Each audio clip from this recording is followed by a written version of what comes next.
What's up, my fine fit friends? We are back and we are doing something different today.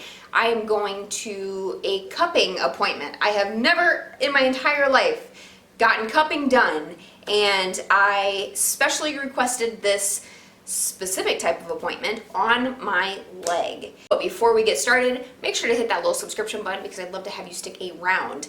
It has been just over a year since my last ACL surgery, and I am having a ton of nerve issues. I have a really hard time shaving my leg around that area. I have a really hard time kneeling, especially on harder surfaces.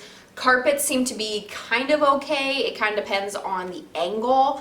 But generally, if you ever see me kneeling in a video or a picture or anything like that, I try not to let it show too much, but I am generally putting a lot of my weight on my good side, which is my right side, and I kind of just brush the surface of whatever it is that I'm leaning on of my other leg just to kind of help with balance. But I do put majority of my weight on my good leg, so that way I'm not trying to irritate my incision sites, which is where the issue is. The actual ACL is fine. I have no issues with that besides just like your general popping, cracking, grinding, but I do have a lot of nerve issues, and it feels a lot like electrical impulses are being jammed into my leg anytime I run my fingers across it, put lotion on, try to shave my leg, things like that. And so what I'm hoping to achieve by going to this cupping session is to regain some blood flow to those areas. If you do not know, blood flow helps the healing process. And yes, I know it's been a year, over a year since my last ACL surgery. It's been over 2 years now since my first ACL surgery. Although I'm not healing immediate issues, I'm hoping long term with the increased blood flow can just kind of help possibly regain some of that feeling that I need, that sensation that I'm kind of missing right now, because it's just like zapping is what's going on in my knee. And a lot of it, I don't know if you can see this or not, this right here is where I'm having a lot of the issues. This one, not so much. I do have a little bit of tenderness when I touch it, but not anything like this incision right here. This is the incision site. I guess the last time I tore my knee, I actually felt the tendon itself rip away from the button that is placed right here, because I have a button right here and a button right here, so the tendon goes this direction, if you can kind of tell on the camera. So it just goes straight through here. So this is where the connecting points are, and this is where I felt it actually rip away from the So because that issue happened, it causes a lot more of an issue than it really should. And you never know, I might not ever be able to fix this, but at least I'm going to try. I don't know if this lady is going to let me film anything, so I'm not going to take my actual large camera with me. I'm just going to take my cell phone and see if I can get bits and pieces along the way. So the knee is going to be very difficult first and foremost, and I don't know if she can actually do it the way I would like her to, just because there's not a lot of extra skin. So we will see how this works out. If not, at least we can get some sort of blood flow to that area, which is my knee, my quad, because I still can't flex my quad quite like I should be able to. It's better, but not like I should be able to, or like how I flex the other one. So let's go ahead and head to my appointment and see how this goes. And if you guys have any questions at all about this process, please make sure to put them in the comments below, and I will see you soon.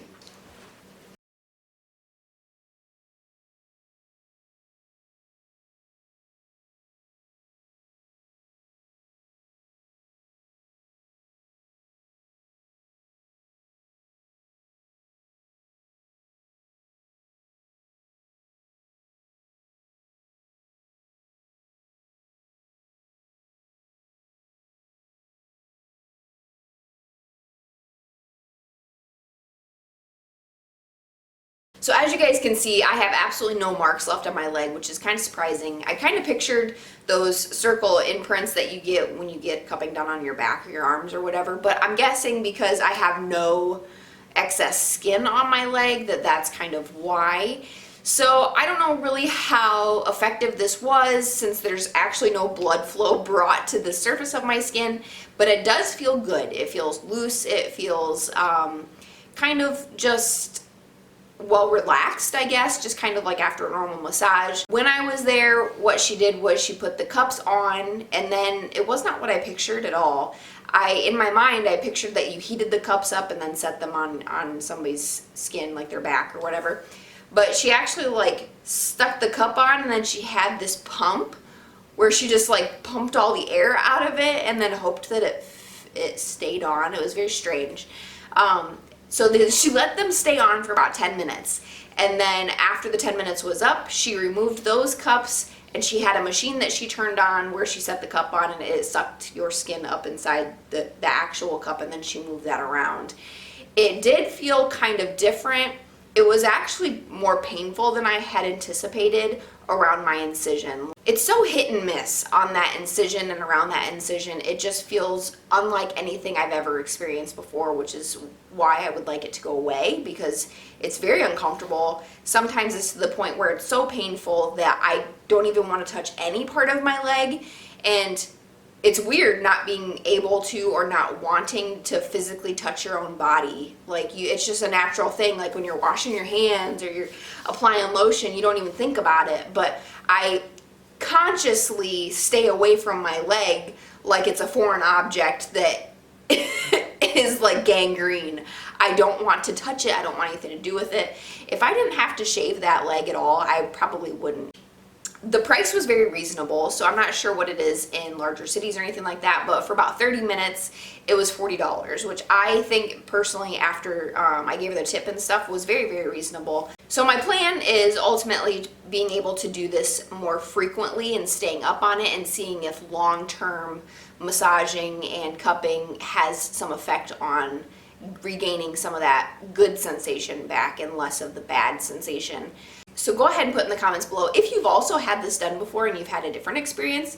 By all means, let me know. Maybe they do it a different way in different cities and towns and things, and so that would be kind of cool to hear about different experiences and different ways of doing this. But as usual, guys, don't forget to give this video a thumbs up if you enjoyed it, as well as tap that little subscription button, and I will catch you next time.